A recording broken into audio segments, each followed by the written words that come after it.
Welcome back to Kelly's Corner. How's everyone doing? I hope you've had a great week. Mine's been a little busy. 15-hour days every day this week, so I'm a little tired. But I wanted to hop on here. Today's June the 6th.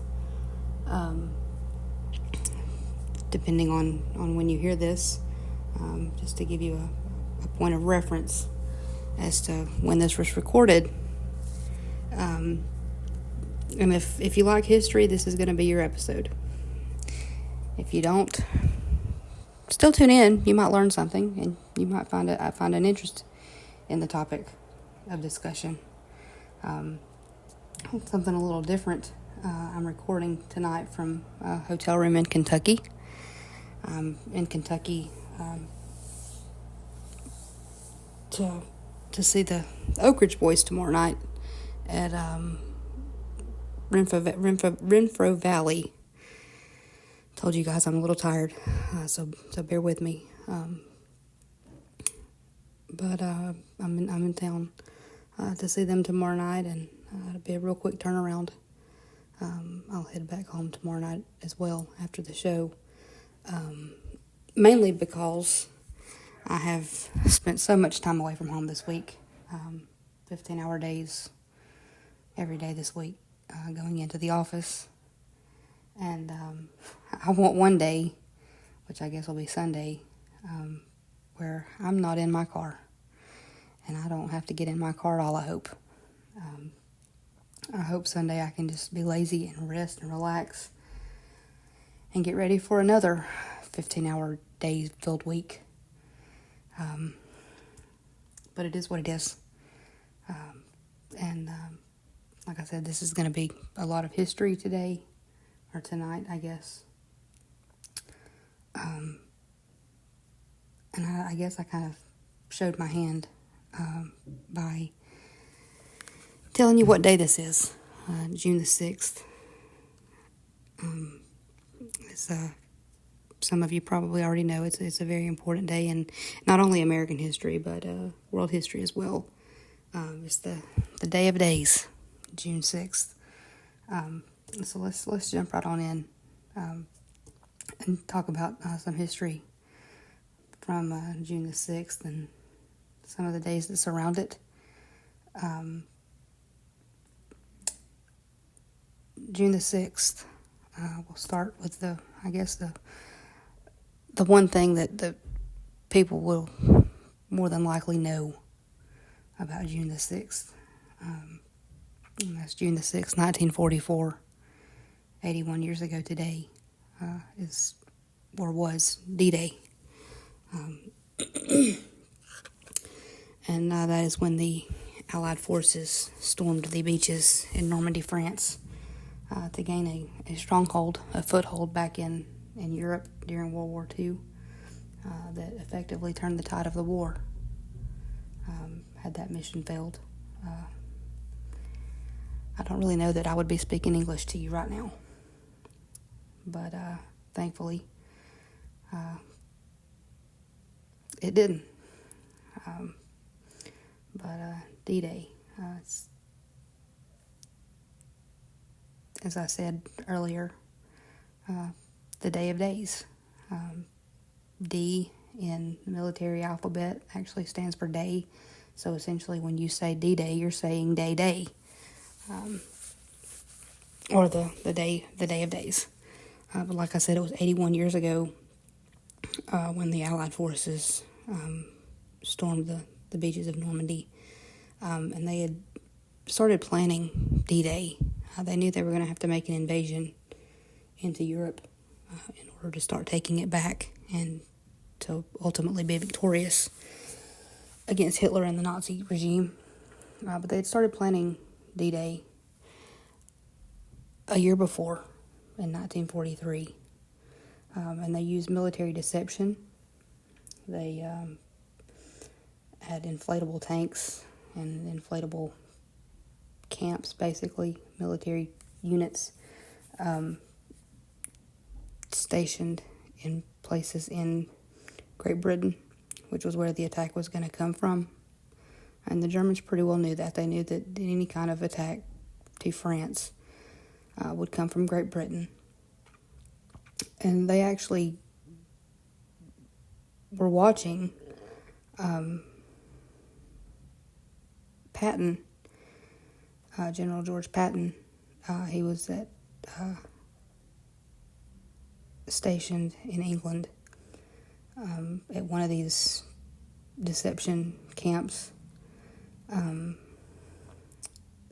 that was used to kind of trick the Nazis and the Germans into thinking an attack was coming at somewhere other than where it was coming, because that was one of the big points that the Allies needed, was the surprise. They needed the Nazis to be focused somewhere else. And so that's why they built these deception units, inflatable tanks and dummies and weaponry, and had Patton out there like he was training his men. And the Germans were watching it. But the plan for this started, like I said, more than a year in advance of D-Day. It started way back in 1943. And actually, even after D-Day, Patton would be stationed at this camp that he was stationed at in England for an entire month after that, because the Allied commanders realized that as long as he was stationed there, that there was a chance that the Germans would be convinced that a second attack was going to come, and that's absolutely what happened. Hitler was convinced that a second attack, a second wave was going to come from Patton's army, and they were just going to kind of wait and let the first wave from Normandy get inland, and then they were going to attack. And so because of that, Hitler never moved all of the German troops over into Normandy. He kept some of the troops focused in the area where he suspected Patton was going to attack. But let's jump into D-Day. The beaches of Normandy were divided into 5 sections. The U.S. was responsible for Utah and Omaha. The British was responsible for Gold and Sword, and the Canadians attacked on Juno Beach. There were approximately 156,000 soldiers and approximately 195,700 naval personnel that participated in the Normandy invasion. Coincidentally, the oldest officer was also the highest ranking senior officer to storm the beaches of Normandy that day, was Brigadier General Theodore Roosevelt Jr. And he stormed the beaches at Utah Beach during the first wave, and he is quoted as saying, "Let's just start the war right here." Like I said, he was the oldest person, the oldest man, and the highest ranking official on D-Day. Theodore Roosevelt Jr. on D-Day was 56 years old, and he stormed the beaches of Normandy with a cane, which he used to walk, and a pistol. So he was a lot like his dad, President Theodore Roosevelt, I guess I should say, to clarify there. But he was the oldest man in the invasion, and whether it had anything to do with the invasion or not, coincidentally, that Theodore Roosevelt Jr. would die of a heart attack a little over a month later on July the 12th of 1944. And he's actually buried in one of the American cemeteries with his men, the men from Normandy. Theodore Roosevelt Jr. is also the only man who stormed the beaches that day who had a son that also stormed the beach. Quentin Roosevelt Jr., or Quentin Roosevelt II, I guess, was named after Theodore Roosevelt Jr.'s brother, Quentin, who died. He was a pilot during World War I, and he was shot down and killed And so Quentin Roosevelt II stormed the beaches of Omaha, not the beaches of Utah with his father, but he stormed the beaches of Omaha. But they are the only father and son group that stormed the beaches together, even though they were separate. So that's kind of always been kind of interesting to me. As I mentioned, Utah and Omaha were the American beaches. Omaha was the most heavily defended of the beaches, and that's where most of the casualties were. The casualties were higher there than on any other beach. Omaha Beach had very steep cliffs, and they had obstacles on the beach that the soldiers had to overcome. And as they were getting off the boats and trying to cross the sand to get to these steep cliffs, the Germans were on top of the cliffs firing down on them. And so not only did they have to deal with these obstacles on the beach, they had to deal with the obstacles while the Germans were firing machine gun fire and all other kind of weaponry fire down on them from the cliffs. But by noon, because the fire power was so heavy by the Germans, by noon they had begun to run out of ammo, and this allowed the Americans to kind of clear some lanes on the beaches, and the D-Day objectives that Omaha Beach had would be achieved on June the 9th. So just in 3 days, all of the objectives for that particular beach were achieved. And all 5 beaches were connected, meaning the Allies had all 5 beaches and that part of France safely back in Allied hands by June the 12th. The German casualties on D-Day ranged from 4,000 to 9,000, somewhere in there. There's not an accurate number, but it is estimated to be somewhere between 4,000 and 9,000. And the Allied troops are estimated to be 10,000 plus, between casualties and wounded, missing, and captured. 4,414 have been confirmed to have been killed on D-Day, and then somewhere between 4,000 and 9,000 Allied troops were considered wounded, missing, or captured. And then around 73,000 would be killed within the first month after the invasion. If you've listened to any of these episodes on my podcast, you know, in fact, I mentioned it kind of at the beginning of the episode, but you know that, and if you don't, I guess you're going to find out right now. I'm a big fan of the Oak Ridge Boys, and Joe Bonsall, who was the tenor singer for many years, his father, Joe Bonsall Sr., actually stormed the beaches, stormed Utah Beach in the very first wave with the 90th Infantry on D-Day. And lived through the war. And Joe Bonsall, the Oak Ridge Boy, not the father, the Oak Ridge Boy, actually wrote a song about his parents, who were both Army veterans. He wrote a song about him called G.I. Joe and Lily. And the beginning of the song touches on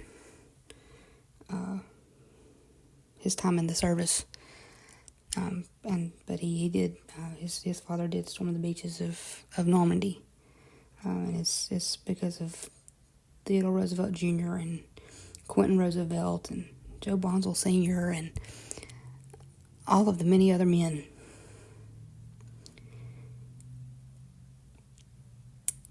who were willing to go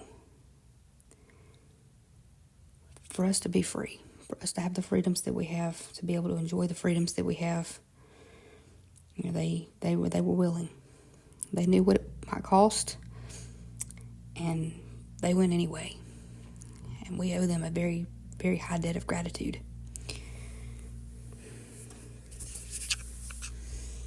And I'm thankful for not just them, but for people like them, even today, that are willing to sign up, to serve,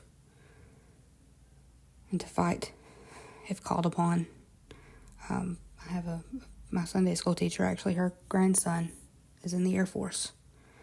But it's people like them that we owe a high debt of gratitude to. And we don't always appreciate or think about the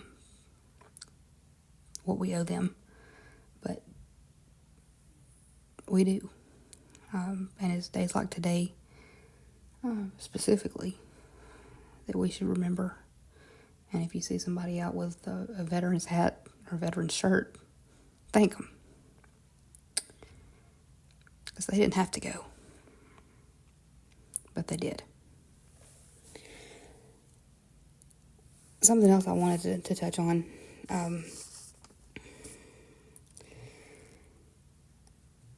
I think I've mentioned in earlier episodes of the podcast that I'm big into presidential history. If not, I'm big into presidential history. Something else notable happened on June the 6th. And that's dealing with the Kennedy family. Robert Kennedy. I guess Robert Kennedy Sr., not Robert Kennedy Jr., but Robert Kennedy Sr. Died on June the 6th, 1968. To go back to June the 4th of 1968, to cover the last couple of days of his life, June the 4th of 1968 was a big day for Kennedy. He was running for president, running for the Democrat nomination. And June the 4th of 1968 was the California and South Dakota primary. South Dakota wasn't a big deal, but California was. And California still is, I guess. Whether you're Democrat or Republican, if you win California, you're pretty much going to get your party's nomination. But June the 4th of 1968 was the day of the primary.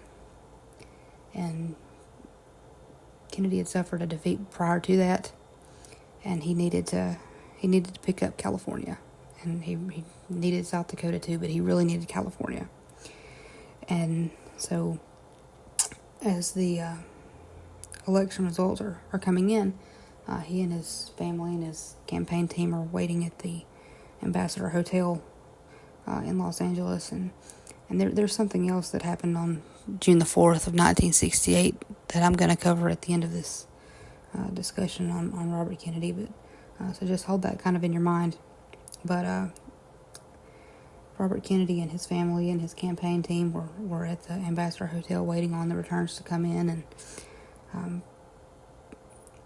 at some point around midnight, it was announced that Kennedy had won the California and South Dakota primaries. He won California. He won by 46% of the vote.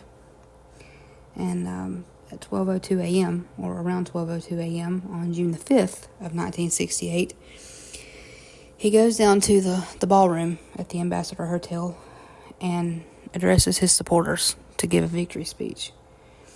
And in that speech, at the very end of it, he is famously quoted as saying, there's video footage of it all over the internet if you want to go watch it. It's a good speech. But at the very end, he says, "And now it's on to Chicago, and let's win there. Thank you very much." And he taps the podium and turns to walk away. Well, in 1968, there were no Secret Service protections guaranteed for presidential candidates.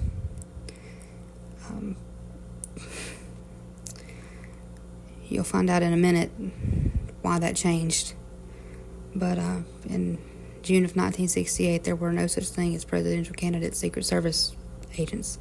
Now, if you're a presidential candidate and you're considered a serious candidate, you're going to have Secret Service protection. For whatever reason, when Robert Kennedy Jr. was running this past election cycle, he was considered a serious candidate for a while and was continually denied Secret Service protection by the Biden administration. And I have my own opinions as to why that was. But, that's neither here nor there, because he ended up dropping out, and now he's the secretary of HHD.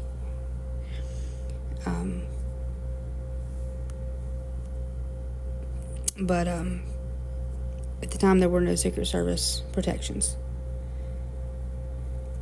And Kennedy, that night after his speech, planned to walk through the ballroom to exit, to go to another area of the hotel where there were some people waiting for him to give another speech.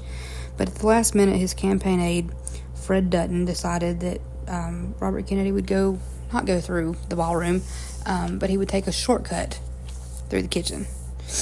And make no mistake, I'm not trying to blame Fred Dutton for the events that happened after this. It's just the fact of the matter that he was the one that decided that Kennedy was going to go through the kitchen.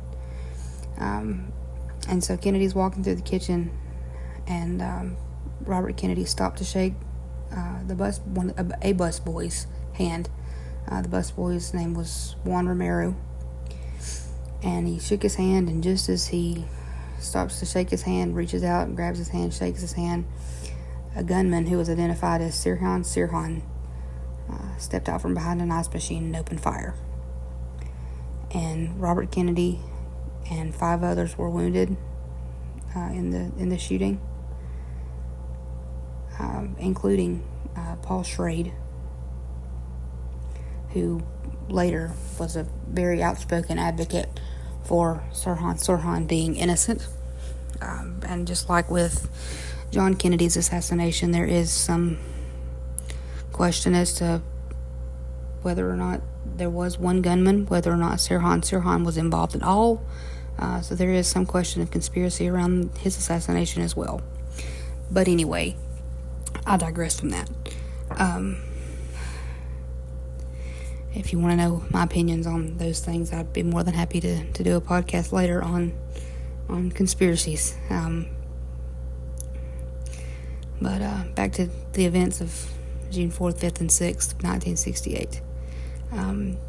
After he shot Juan Romero, who was very fortunate not to be one of the ones that was injured, he knelt down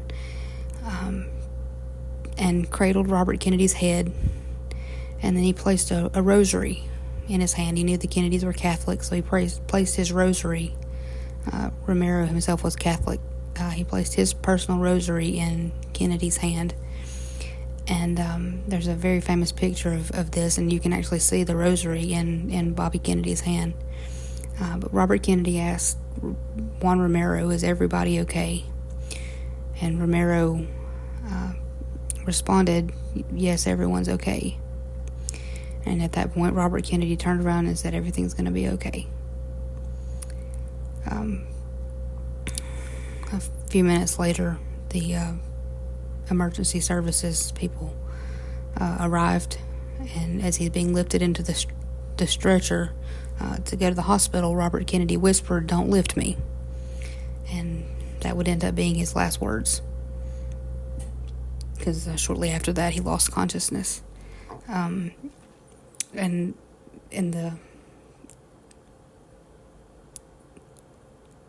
right after the shooting, he's taken to the Central Receiving Hospital, but very quickly he's transferred to the Good Samaritan Hospital to undergo surgery. But he went to the Central Receiving Hospital to make sure he's had a blood pressure. They actually had to give him some chest compressions and beat on his chest a little bit, but they were able to regain a heartbeat. But he's taken to Good Samaritan Hospital to undergo surgery to try to remove the bullet fragments from his head and his other wounds. His head obviously being the most critical. But even though he had undergone brain surgery to try to remove the bullet and the bullet fragments, on June the 6th, 1968, at 1:44 a.m., about 25 minutes after the shooting, Robert Francis Kennedy died at 42 years old. A few days later, his brother Ted the only surviving male brother in the Kennedy family, at least from Ted and Bobby and John and Joe Sr.'s generation. And why I just said them backwards in order, I don't know, but it is what it is. But Ted's the last surviving brother, so he eulogized his brother at his funeral, and then his body is taken. His funeral was in New York, where he served as senator, and then his body is taken by a funeral train to Arlington National Cemetery for burial, not too far from his brother, actually, in what is now known as the Kennedy plots. They're all kind of right there on that hill together. But something notable about Bobby Kennedy's great funeral and burial, there was a schedule of, we're going to be at this place at this time, and the train station at this time, and we're going to leave at this time, and it was timed, mainly for Arlington, because they have a schedule for military funerals and things, and they have to close. Well, as they're riding on the train, so many people have stopped along the train route to pay their respects, that a couple of times the train actually has to stop because they're blocking the track, and they're in the way and they can't safely get by. But the train actually ends up being delayed. And so, because it was delayed, Bobby Kennedy's funeral was actually the very first funeral held in Arlington Cemetery after dark. Ted Kennedy, his brother, when he passed away in 2009, I think his funeral, or his burial, ended up being a night burial as well, and I think he was the second as well. But with Senator Kennedy, when he died, was his wife Ethel, his sister Miss Stephen Smith, her name is Jean, Miss Patricia Lawford, his brother-in-law Stephen Smith, who was also his campaign manager and with him at the Ambassador Hotel when he was shot, and his sister-in-law Jackie, who's the former First Lady. At the time of his death, his wife Ethel was actually expecting their 11th child, Rory, and she was born 6 months after her father was killed. So she never actually got to know her father. But she said in interviews that she felt like she knew him because of her brothers and her sisters and her mother, and they kept his memory alive for her, and so she felt like she knew him. But I mentioned earlier in this discussion on Robert Kennedy that I would touch back on something that happened on July the 4th of 1968, which was the day of the California primary. Well, that morning, in California, being on the Pacific Ocean, Bobby took his 12-year-old son David swimming in the surf off of Malibu in Southern California, and David was grabbed by a strong undertow and was pulled out into open water. Bobby saw this and was a strong swimmer, so he swam after David and saved his life. I mean, he pulled him from the surf and saved his life 12 hours or so before he was shot. But that night, David was sitting up late in his hotel room at the Ambassador Hotel, a few floors above where his father was in the ballroom. He was sitting alone in his hotel room, watching the TV, watching the victory speech and the election results come in, and he's following the events that are going on several stories below his feet, and he follows the TV cameras follow Robert Kennedy out of the ballroom, through the kitchen. David's watching, and David watches his father's assassination unfold on TV all by himself, sitting in his hotel room. Several hours later, astronaut John Glenn and author Theodore White find him in his hotel room, still sitting in front of the TV. And he is so overcome by shock and grief and sadness and probably many other emotions that he is unable to speak. And the sad part, I mean, the whole story is sad, but a 12-year-old boy watches his father get murdered on national television. He never recovered from it. The emotional and mental scars that he suffered from that night, that were inflicted on him, were kind of like an extra gunshot victim, I guess, because David never recovered. And David actually ended up dying of a drug overdose in 1984 in a hotel room all by himself in Miami.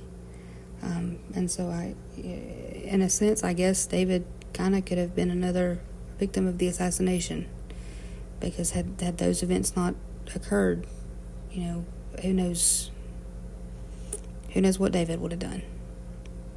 But the whole story's just heartbreaking. Both Bobby and David, and that just you've probably heard people talk about the Kennedy curse, and I don't know that there's any truth to it, but there's an awful lot of people in that family who've died under some less than natural causes, and it, I don't know, kind of makes you wonder. But that covers June 6th, and even some dates before that, and it's about all I have. It's about all I can think of to say on the either subject. But I hope you've enjoyed it. I've enjoyed presenting it and talking about it.